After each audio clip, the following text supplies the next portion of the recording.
Okay, thank you so much for taking care of these things. And well, just to welcome you again, and hope you enjoyed the day yesterday, the plenary session, the sessions, the parallel sessions we had, and well, all the life that we had yesterday, and which was beautiful, and that you enjoyed Malaga also, and had a nice rest. And well, just to tell you that the dinner for tonight is sold out now. It's at La Pérgola del Mediterráneo, 8:30, for those of you who have the ticket and did the reservation. Remember that after this plenary session, we have the coffee break, which is a perfect time to do some social relationships with other colleagues from other universities and research groups and so on. And please try to upload and reload the web page for any possible changes that we have had yesterday and that we are doing today. And so if you don't mind, please try to reload the website. Y nada más, solamente por daros la bienvenida de nuevo a todos. Esperamos que disfrutarais ayer del día de buena sesión. La sesión plenaria fue, yo creo que fantástica, y las sesiones paralelas también discurrieron en un ambiente muy interesante. Les decía que la cena, pues ya se han agotado los tickets para la cena de esta noche a las 8:30 en la Pérgola del Mediterráneo, que después de esta sesión plenaria tenemos un coffee break, que es un momento estupendo también para compartir y hacer un ratito de socializar con el resto de compañeros que vienen de otras universidades, de otros países, de otros continentes, y que por favor actualicen la página en su móvil o en el ordenador, porque estamos haciendo cambios conforme hay alguno que se cancela o alguna que se incluye de última hora o lo que sea, pues siempre es interesante que lo actualicen. ¿Vale? And now I have to introduce, and it's my pleasure to introduce my colleague, my friend, my former student many years ago, Francisco Rodríguez Fernández, professor at the University of Granada. He's full professor of economics at the University of Granada in Spain, PhD in economics, and he's senior economical at FUNCAS and the FUNCAS Observatory of Financial Digitalization. He has been consultant and or visiting researcher at the universities of Modena and Bologna, as well as the World Bank, the ECB, and the Federal Reserve Bank of Chicago. He has been a leading researcher in several national and international research projects for the European Commission, the Spanish Ministry of Science, and a number of international bodies. He has been also consultant for financial institutions and payment market participants. He is Vice President of the International Banking, Economics and Finance Association. He has published articles in peer-reviewed journals such as the Review of Economics and Statistics, Nature Scientific Reports, and many others. As I said, it's my pleasure to introduce my colleague, my friend, Francisco, who is going to be with you for 1 hour, 45 minutes, and then we will have this time for questions and answers if you want to ask and participate actively in this presentation. Francisco, Paco, thank you. Thank you very much. It is a real pleasure after 30-something years. No? So he was my teacher, English teacher in the school. So if you don't understand, it's he to blame, okay? And it is a real pleasure. Thank you, José Luis. Thank you very much. Thank you, Tamara, and all the organizers from Common Ground. I'm very happy to be here today. As we economists say, there's an opportunity cost because Malaga is a beautiful city, but we have our conditions. So let's balance a little bit the circumstances. So this talk is a little bit provocative because I feel a little bit uncomfortable, but it's good for researchers to feel uncomfortable in a way, because I'm talking about three things that I don't know a clue about two of them. So I'm an economist, and I'm talking about psychology and education as well, because I'm moving my research towards there. And the question is if artificial intelligence can rewrite the rules of the game for these disciplines as well as others to our life in general. And the answer, let me say, is yes. At least I believe so. But I feel that I'm doing this in a very humble way, because if you talk to scientists approaching artificial intelligence, even the top ones don't agree on even what is artificial intelligence. So we should start from there. And many of them talk about this thing that they call singularity, which is a milestone or a place where we don't want to get, or some of them believe it's not good to get, which is actually when artificial intelligence becomes really independent and autonomous. No? So I would like to start with an anecdote that happened to me a couple of months ago. I was in a hotel abroad, and I wanted to go for a run. And actually, I hate running, so I had to find an excuse to avoid my morning exercise. And I said, okay, these sneakers are terrible. They are very old. They don't work anymore. So I went back to my room, and I tossed them in the trash bin. And I thought, okay, I didn't talk to anyone. I didn't search for anything. I didn't have any phone conversation. I was alone. And then I went for breakfast, and I started scrolling the news with my phone, and I started receiving ads about sports shoes. So I was very aware of what cookies mean and that all the devices can hear what we say, but I didn't do anything. So I'm still thinking how my phone or my devices knew that I just threw my sneakers away. And I'm still wondering why, but the thing is that I defined that moment at the moment that I became the data. And I was aware that that was the data. I didn't have to find it, that was the data. And in economy, in our psychological lives, and in education, actually artificial intelligence can take this even further. So I will start with what I believe I know better, which is economics. And in economics, we still teach in school what we call neoclassical economics. So we are conceiving people as rational actors. And we all know that we are not very rational, no? And these days, this becomes really clear with the kind of leadership we have, no? But it is really a conceptual framework that doesn't really fit with reality. So in 1955, already Herbert Simon introduced a very powerful concept that it was very clear for psychologists, but not for stubborn economists, which was bounded rationality. And then you know that some Nobel Prizes at the psychologists Daniel Kahneman or Amos Tversky, they start challenging the main theories of neoclassical economics, introducing behavior in the model. Okay? And then also an economist called Richard Thaler with the nudging theory also introduced some of these concepts. And we've been witnessing a real fantastic merging of economics and psychology over the last 40, 50 years, which has been really, really productive and really, really nice. And then we moved from the homo economicus rational actor to somehow a non-rational actor.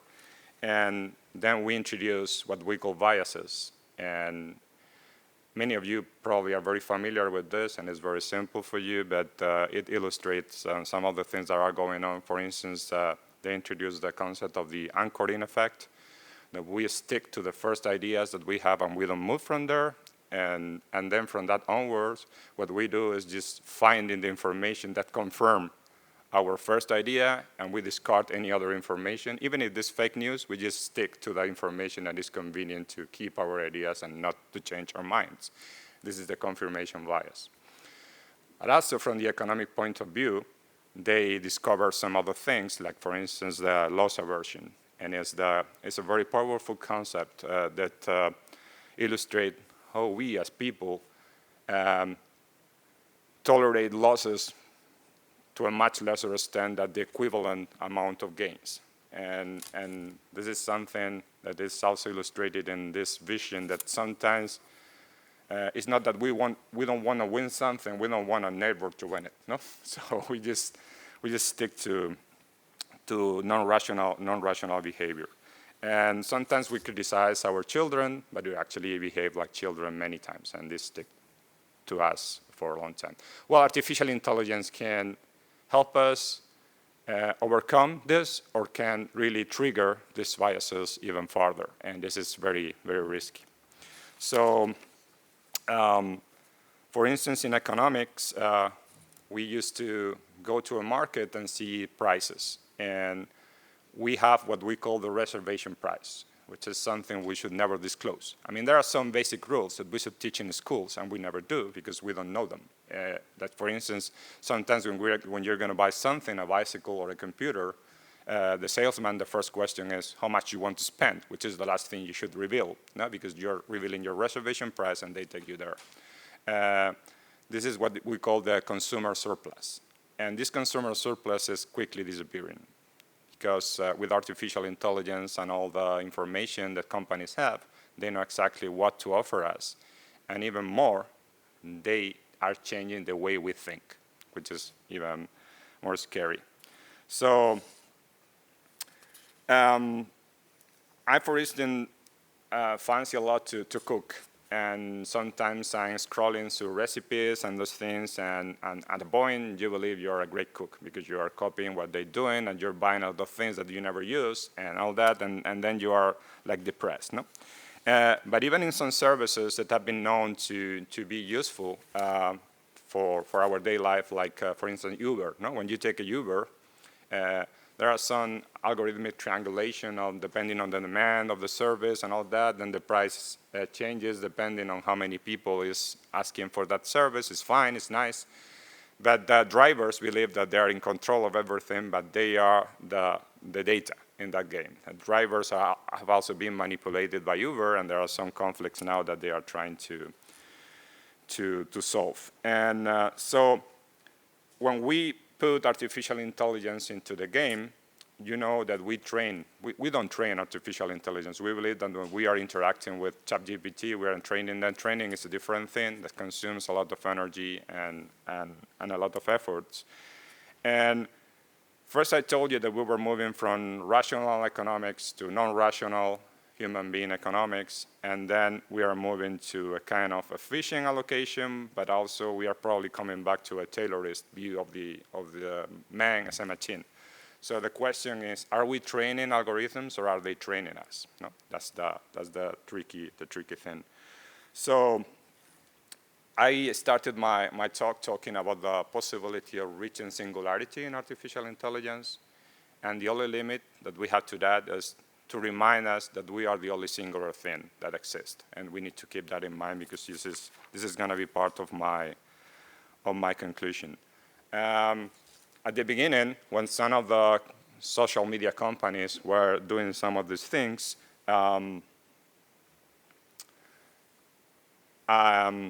companies like Facebook ran some experiments, and some of them looked very creepy in a way that they were done.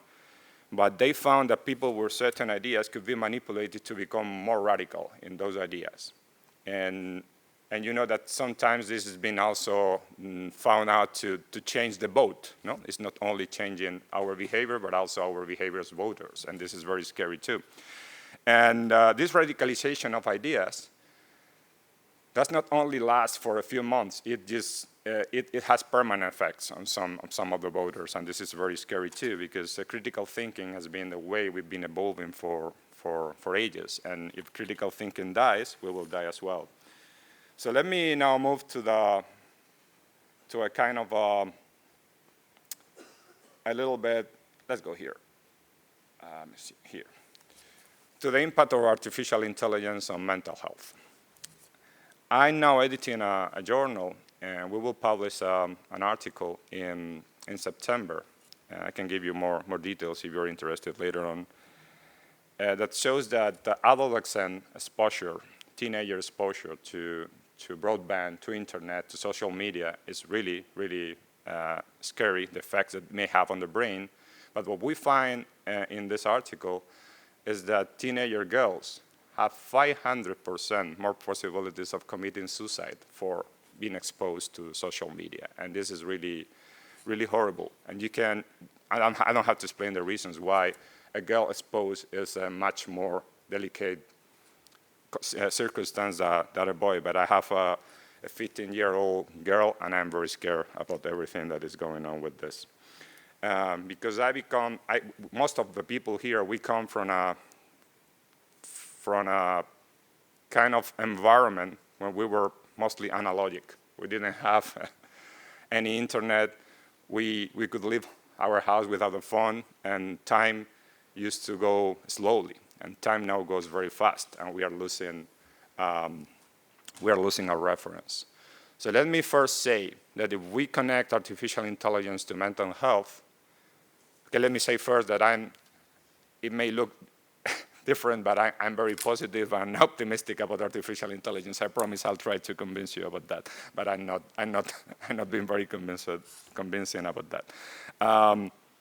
The thing is, for instance, all these data combined may produce incredible benefits for health and for mental health as well. I mean, combining all this data and reproducing the treatment, even for the vaccines from the COVID, were also part of artificial intelligence experiment and all that. So on the positive side, we think of artificial intelligence and mental health as a first resource, as a first aid resource. It's been it's been really helpful. There has been like chatbots like Wobot or Wysa that have been doing this, and research was at the beginning cautiously optimistic. I mean, people reported reductions in anxiety or reduction on the depressive symptoms, and they appreciated having the 24/7 availability, let me say, someone to talk to. But here is the problem. When you advance in this contact with chatbots, even specialized chatbots in mental health, the risk of what we call the type 2 error becomes high. Type 2 errors, most of you will know what I'm talking about, but type 2 error is diagnosing someone with something this person doesn't have. And the scary thing is that if you are diagnosed with that, in particular children, you start to behave like if you have these symptoms, okay? So you reproduce the symptoms in the end. So it's really horrible. So one of the problems with chatbots and with ChatGPT and all that is that they incorporate these biases, and they end up telling you what you want to hear, not what you need to hear, okay? And this is very scary. So the problem is that this kind of, if you're a psychologist, you can lose your license if you do some things. If you're a chatbot, you don't have any responsibility. There is no accountability or judgment in the human sense. So this is very a matter of concern from the American Psychological Association and other associations as well, because we have reached to a point where people even develop some emotional attachment, even romantical attachment to the chatbots. No? And this is really scary. People staying at home and talking to ChatGPT all the day through, believing that this is a true friend that they have there and tell you what to do. And this is very problematic, because it is very early to have the final results. But what we've seen is that after a few months, your anxiety, depression, or the fear of missing out just increases with this kind of contact. You need a professional, you need a human being, and you need to treat your symptoms correctly. And in adolescents, it's been proved by many different pieces of research that more than 3 hours a day of exposure to broadband, social media, and all that is very harmful for the brain. I'll try to convince my daughter about that. I'm still not really very into that. Although she's a very avid reader, and this is something that I love. No? So first, with mental health, there are some promising things that we can achieve, but the peril, I think, is very clear. As I said, false sense of clinical care and some of the negative effects of social media are amplified, okay? So I believe that artificial intelligence can absolutely be a force for good in mental health services, but I think we are still far from that. And the problem is that we have different models of approaching this in the US, in Europe, in China. And if we don't have a really a global agreement on that, it's going to be very difficult. Let me turn now to education. which is, as Jose Luis knows well, is a topic or a field where I'm trying to move from the economic perspective, but also thinking kind of a social or psychological way. So let me first talk a little bit about my personal experience. I believe that artificial intelligence have increased my productivity, like 300%. And I'm not talking about producing papers or, plagiarism or trying to make a machine do something that I should do. I'm telling you, for instance, that this presentation was made with artificial intelligence in 90 seconds out of the writing of this talk. And normally I used to spend 2, 3, 4 hours doing this. But imagine if you can do the same with lesson plans and many things for students. This is the first paradox that I found out when I approached artificial intelligence by educators. And I guess many of you are educators here in one way or another. And there was a time when we wanted to, in attention to diversity, we wanted to make our education as fitted as possible for each one of our students. And you know that's impossible because even if you have 30 students, it's very difficult to have a very tailored custom for each one of them. Well, with artificial intelligence, this actually may help. If you introduce some data, and you can produce actually 30 different lesson plans very quickly. And this is also very challenging. So in a sense, this is like something that appears to be challenging for us. So I was talking about my personal experience. I used to wear a smartwatch. I used to have my iPad always close to me. I used to have 2 phones, not just one. And there was a moment when I said, that's enough. And one day I found out the old ink pen that my father gave me 40 years ago. And I thought, well, okay, I couldn't use it because, ink pens get used to the handwriting of the user. But it fit me perfectly. And it was like a signal to me. I need to move from this to there. And I changed my classes as well. My students can use artificial intelligence in many ways. But in my classes, you had to handwrite and you had to talk. Something as simple as talk. And we are back to presentations, discussion, and reverse learning. But artificial intelligence is very important there as well. So using different sources, I can, with these 3 figures, the first one is that in high school and university students, 86% of the community are regular artificial intelligence users, but almost 2/3 feel unprepared to use it, okay? And 73% believe that them, as students, but also their teachers, should be trained properly in how to use artificial intelligence, okay? So at least there is an awareness, and let me tell you that awareness is really important. There have been experiences in high schools and in K-12 schools for 12-year-old students, like in China, where they first try and then they see the consequences, and also in the UK with some application for mathematics. And it's really wonderful the way that, for instance, for my kid, I found out where she was stuck with mathematics, or with the same kind of problem. It was something philosophical. She was just stuck in how you call it, syllogism, no? Like the inability to connect 2 ideas and then a third one. And this is very much related to the immediacy of social media and computers and all that.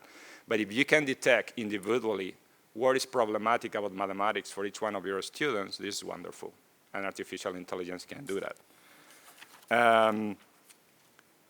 So the World Economic Forum has found out that 60% of teachers are already using artificial intelligence for their classrooms, but also believe that half of them are making serious mistakes in using them, like, some of them, like using references that don't exist and many other kind of problems, no?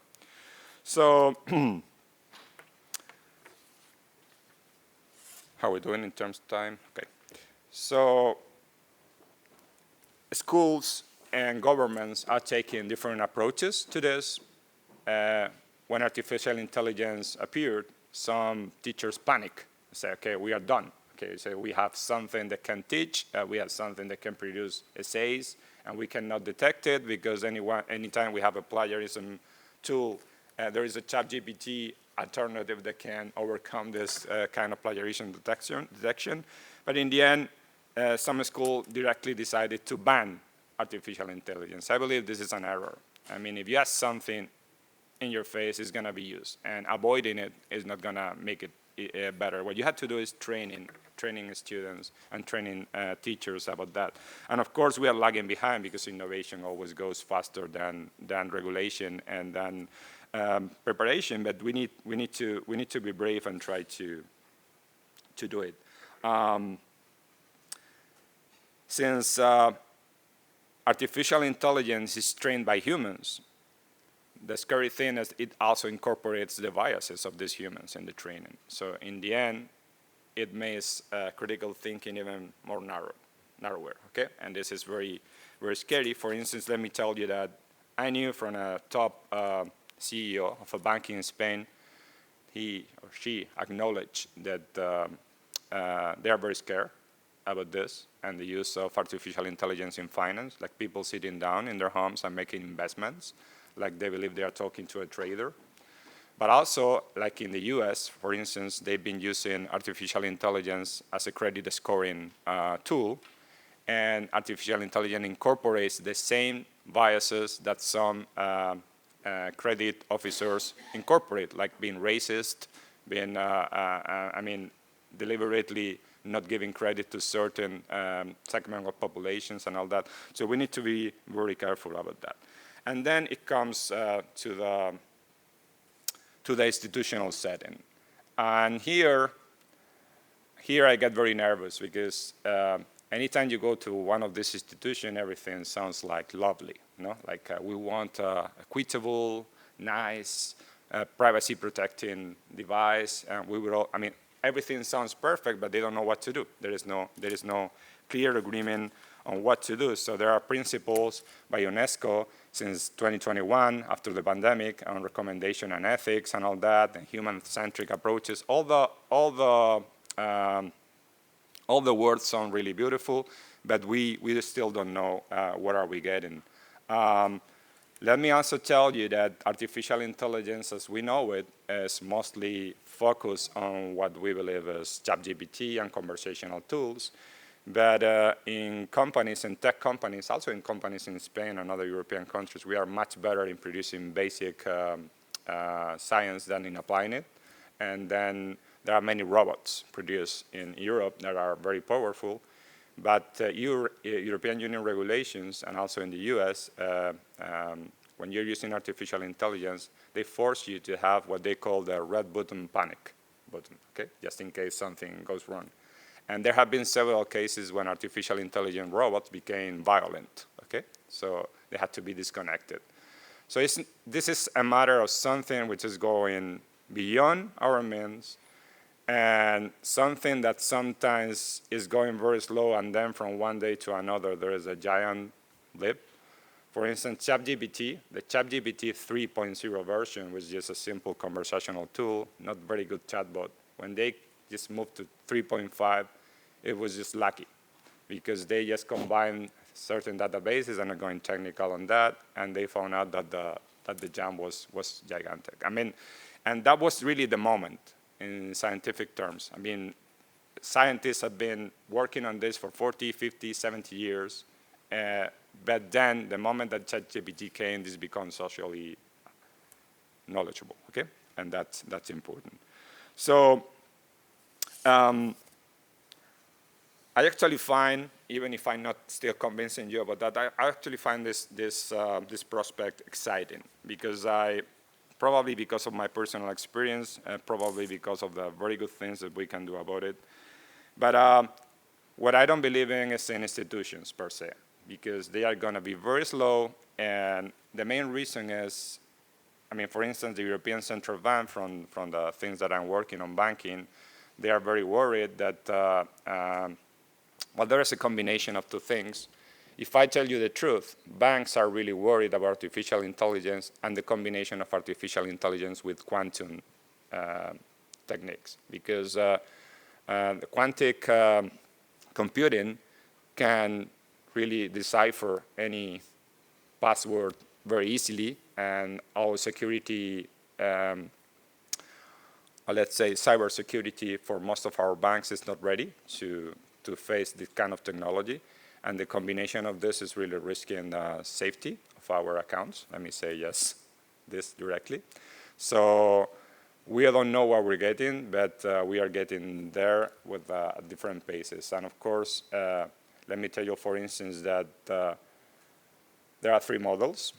I think I have something, I'll come back to this. But there are like 3 models. We have the United States, we have China, and we have the European Union. And here we can agree on rules for education, for mental health, for anything.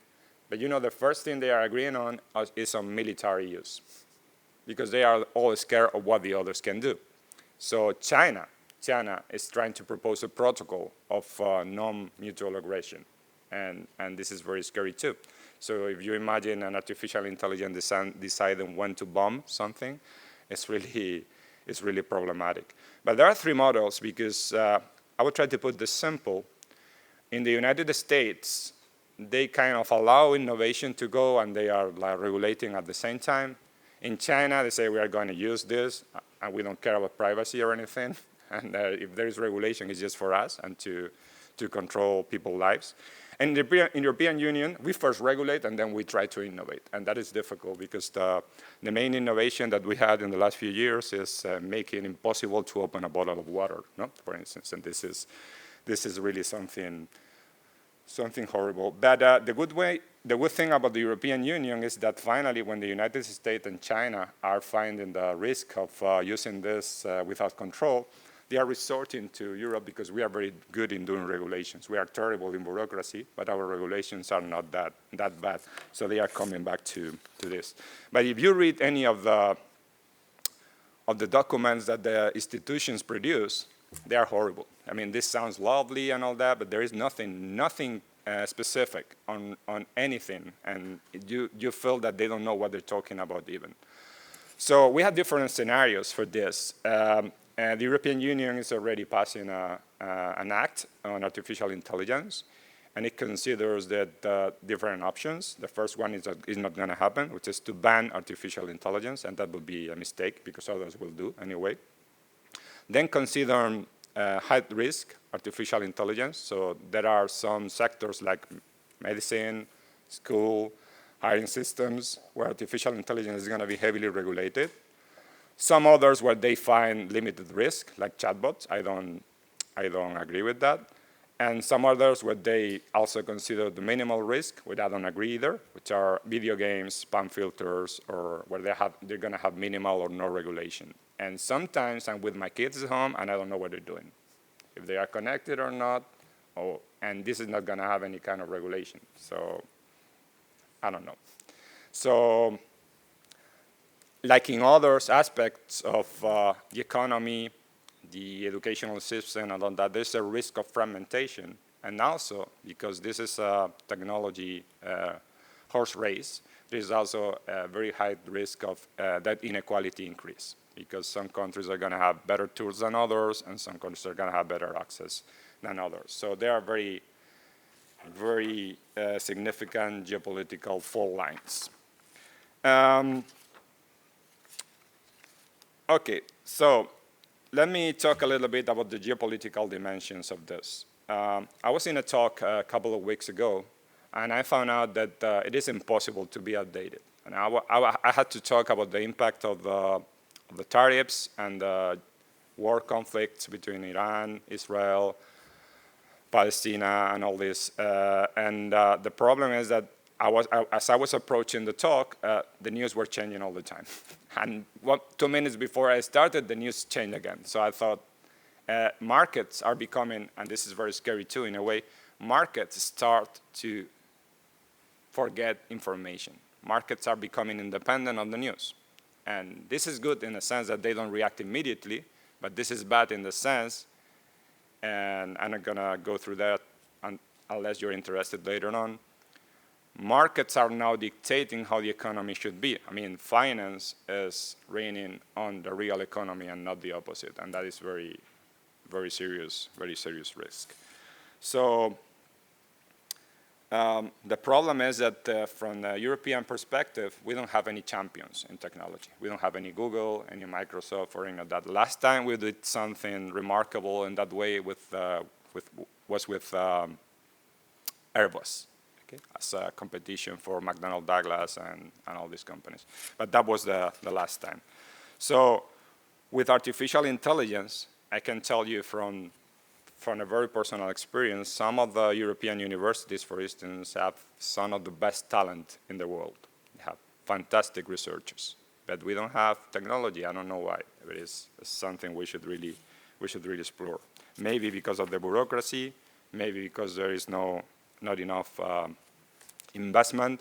But now that we are talking about artificial intelligence and technology, you probably know, if you don't know, I told you, that most of the innovations in the last century, technological innovation, have come from investments in defense, okay? The GPS and many other devices are military inventions. I'm not saying that investment in defense is a great thing. Actually, going to a 5% sounds like a little bit ridiculous. In Spain, we spend 5% of the budget on education. It's 5% of GDP, sorry.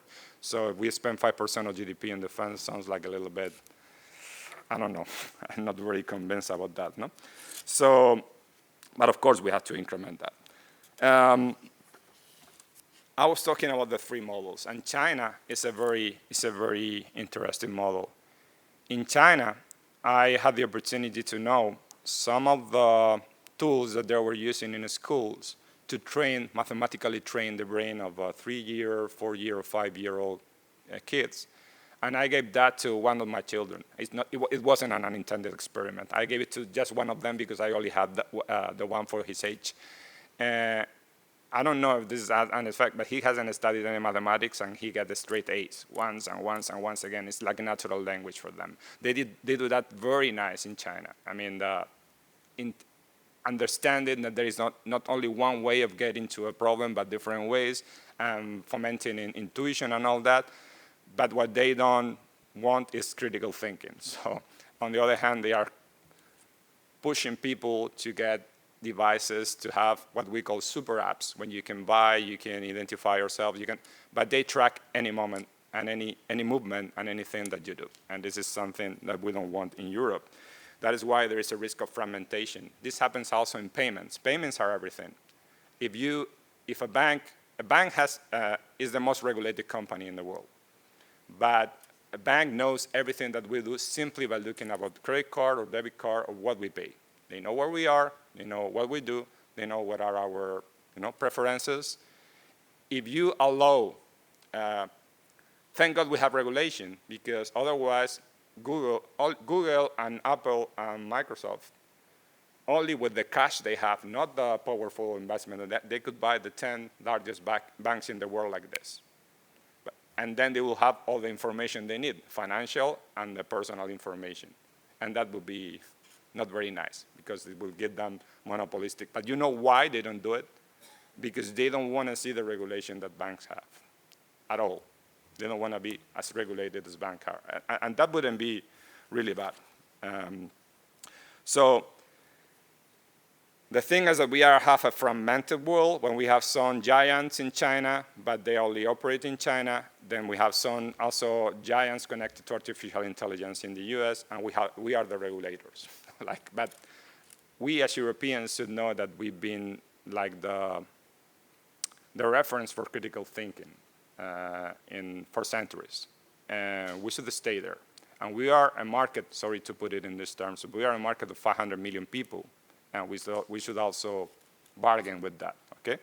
And when it comes to artificial intelligence, we can be an example of how to do things right. And really, I look forward for a good regulation, but also for innovations that can help us all. Okay, so actually, there are some good news, and we have companies like Google, Microsoft, and all that developing teaching tools and developing artificial intelligence tools following the EU regulations, because they know that in the end they could be liable therefore not very good uses of this kind of technology. But the risk of a fragmented world is there, and I don't need to motivate that. If I just say 2 words, Donald Trump, is going to be very, very clear why we have a risk of fragmentation. But they are trying to endorse some common regulations, and I think that we need to be cautiously optimistic. So to end, and then we can open a discussion, let me just try to reply to the first question that I made. Can artificial intelligence rewrite the rules of the game? It certainly can. I mean, it's just already rewriting the rules of the game. But don't forget that we hold the pen that writes the regulation, okay? And that is important because none of this is acting upon us wholly outside of our control. We as individuals, as educators, as voters, as members of institutions, as society, we have agency. We need to be aware that we have agency and we are very unique. So if I had to choose what worries me more, I would say education and mental health, much more than economics, because it's the base of anything. If I've learned anything over the course of my career, and that motivated me to leave all the research I've done about banking and move to education and psychology and all that education is everything. And in economics, we know perfectly that if we make a mistake in education with an education law or an education regulation, the consequences, the negative consequences, last for decades. So we had to be very careful what we do with artificial intelligence and education. But let me just say, after this exploration, it's necessarily an open talk and open discussion between us, because as I said, I wanted to be very humble about this, because nobody really knows this perfectly. The rules are changing. We need to understand those changes, and we should keep what is beneficial and wisely check what is harmful. And in the end, this is interdisciplinary thinking, like this conference. And this is probably a place where you will learn more than in any other. So we, as a society, we are really the co-authors of these rules. And don't forget that the co-authors will need to ensure this equitable, healthy, and enlightened game for all of us. So thank you very much.